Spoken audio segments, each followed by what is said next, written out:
ರಿಜ್ವಾನ್ ಅವರಿಗೆ ಮತ್ತು ಸಲೀಂ ಅವರಿಗೆ ಇವರು ಎಂಥವರು ನಜೀರ್ ಅವರಿಗೆ ದಾವಣಗೆರೆಗೆ ಹೋಗಿ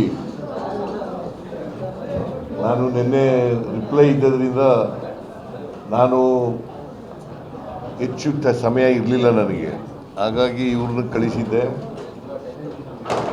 ಅವರು ನಜೀರ್ ಹೋಗಲಿಲ್ಲ, ರಿಜ್ವಾನ್ ಮತ್ತು ಸಲೀಂ ಹೋಗಿದ್ದರು. ಅವ್ರು ಹೋಗೋ ಅಷ್ಟೊತ್ತಿಗೆ ಟೈಮ್ ಆಗಿಬಿಟ್ಟಿತ್ತು. ಸೊ ಹಂಗಾಗಿ ತೆಗಿಸೋಕ್ಕಾಗಲಿಲ್ಲ, ಅವ್ರು ವಾಪಸ್ ತೆಗಿಸೋಕ್ಕಾಗಲಿಲ್ಲ. ಸೊ ಅವರು ಮನವೊಲಿಸಿ ಅವ್ರನ್ನ ರಿಟೈರ್ ಆಗಬೇಕು ಅಂತ ಹೇಳಿ ಅವರು ಒಪ್ಕೊಂಡು, ಯಾಕೆಂದರೆ ಅವರು ಕಾಂಗ್ರೆಸ್ನಲ್ಲೇ ಸುಮಾರು 40 ವರ್ಷಗಳಿಗೂ ಹೆಚ್ಚು ಕಾಲದಿಂದ ಇದ್ದಾರೆ ಕಾಂಗ್ರೆಸ್ನಲ್ಲಿ. ಕಾಂಗ್ರೆಸ್ಸಿನ ಕಟ್ಟಾಳು ಅವರು, ನಿಷ್ಠಾವಂತ ಕಾರ್ಯಕರ್ತ. ಸೊ ಮುಸಲ್ಮಾನರು ಸುಮಾರು 70,000ಕ್ಕೂ ಹೆಚ್ಚು ಮತದಾರರಿದ್ದಾರೆ, ಅವರು ಕೂಡ ಟಿಕೆಟ್ ಬಯಸಿದ್ರು. ಈ ಸಾರಿ ಟಿಕೆಟ್ ಬಯಸಿದ್ರು.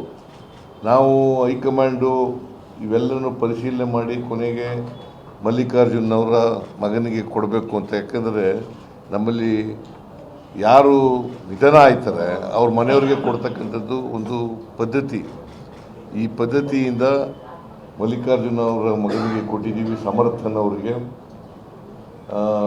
ಇವರು ಕೂಡ ಆಕಾಂಕ್ಷಿಯಾಗಿದ್ದರು. ಇವರು ಈಗ ಇವತ್ತು ನಮ್ಮ ಚುನಾವಣಾ ಸ್ಪರ್ಧೆಯಿಂದ ನಿವೃತ್ತರಾಗಿದ್ದಾರೆ.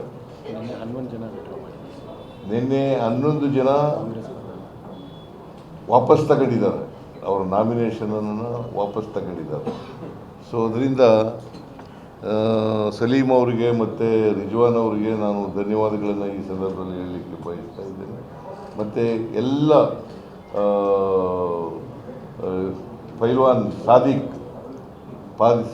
ಭಾಳ ವರ್ಷಗಳಿಂದ ನನಗೂ ಅವ್ರ ಪರಿಚಯ. ಸಾದಿಕ್ ಅವ್ರು ಪೈಲ್ವಾನ್ ಕುಸ್ತಿ ಮಾಡ್ತಾ ಇದ್ದವಿಂದ ಪರಿಚಯ. ನಾನು ಕುಸ್ತಿ ನೋಡೋಕೆ ಹೋಗ್ತಿದ್ದೆ, ಇವರು ಕುಸ್ತಿ ನೋಡೋಕ್ಕೆ ಹೋಗ್ತಾ ಇದ್ದೆ. ಸಾದಿಕ್ ಕುಸ್ತಿ ಮೈಸೂರಿನಲ್ಲಿ ಕುಸ್ತಿ ಅಖಾಡ ಇತ್ತು ಒಂದು, ಅದು ಚೆನ್ನೈ ಅಖಾಡ. ಚೆನ್ನೈನವರ ಅಖಾಡ, ಅಲ್ಲಿ ಕುಸ್ತಿ ನಡೆಯೋದು. ಆಗ ಹೋಗ್ತಾ ಇದ್ದೆ. ಇವರು ಚಾರ್ಲಿ ಅಂತ ಇನ್ನೊಬ್ಬಿದ್ರು, ದೊಡ್ಡ ಚಾರ್ಲಿ ಅಂತ, ದಾವಣಗೆರೆಯವರು. ಅವರು ದೊಡ್ಡ ಪೈಲ್ವಾನು, ಇವರು ದೊಡ್ಡ ಪೈಲ್ವಾನ್. ಕುಸ್ತಿ ನೋಡೋಕೆ ಹೋಗ್ತಿದ್ದೆ. ಸೊ ಇವರು ಆಕಾಂಕ್ಷಿಗಳಾಗೋದು ತಪ್ಪೇನಿಲ್ಲ. ಬಿಕಾಸ್ ಅಲ್ಲಿ ಮತದಾರರಿದ್ದರು, ಮುಸ್ಲಿಂ ಮತದಾರರಿದ್ದರು. ಅವರು ಕ್ಯಾಂಡಿಡೇಟ್ ಆಗಬೇಕು ಅಂತ ಬಯಸಿದರೆ ತಪ್ಪೇನಿಲ್ಲ. ಆದರೆ ಎಲ್ರಿಗೂ ಕೊಡೋಕ್ಕಾಗಲ್ಲ. ಕಾಂಗ್ರೆಸ್ನ ನೀತಿಯಂತೆ